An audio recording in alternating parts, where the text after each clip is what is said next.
আসসালামু আলাইকুম everyone, welcome back to my channel. আশা করি যে যেখানে আছেন সুস্থ আছেন, নিরাপদে আছেন। আজকে আপনাদের সঙ্গে শেয়ার করব মিনি পিৎজা রেসিপি।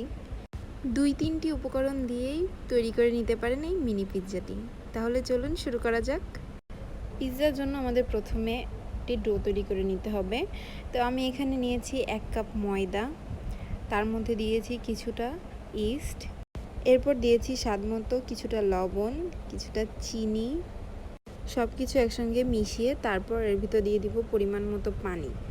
তারপর সব কিছু একসঙ্গে মাখিয়ে একটি ডো তৈরি করে নিব।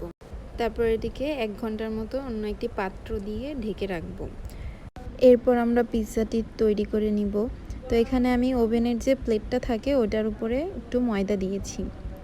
তারপর আমরা এখান থেকে কিছুটা খামি নিয়ে এটাকে পিৎজার শেপ আকারে করব।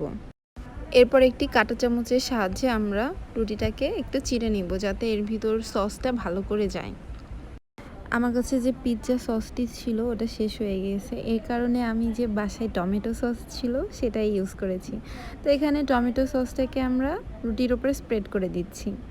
এখানে আমি নিয়েছি চিকেন সসেস, ওটাকে আমি ভালো করে ভেজে নিয়েছি। এরপর আমি এগুলাকে রুটির উপরে দিয়ে দিচ্ছি। পিৎজাটা এতই ছোট যে আমি এখানে 4-5 পিস সসেস দেওয়ার পরে আর জায়গায় থাকতেছে না। এরপর আমি নিয়েছি কিছুটা মজরেলা চিজ, যেটা এখন আমি পিৎজার উপরে দিয়ে দিচ্ছি। আপনারা চাইলে এর মধ্যে ক্যাপসিকাম, ব্ল্যাক অলিভ দিতে পারেন। আমি আসলে এগুলো খাই না, এর জন্যই আমি ভিতরে কিছুই দিইনি। আমার পিৎজা রেডি করা ডান, এখন আমি এটাকে কুক করতে দিব। এরপর আমি ওভেনটিকে 160 ডিগ্রি সেলসিয়াসে দিয়ে 15 মিনিটের মধ্যে রেডি করে নিয়েছি। তাহলে রেডি হয়ে গেল আমাদের মিনি পিৎজা। ভিডিওটি ভালো লাগলে অবশ্যই একটি লাইক দিবেন আর আমার চ্যানেলটি সাবস্ক্রাইব করে দিবেন। ধন্যবাদ সবাইকে। আল্লাহ হাফেজ।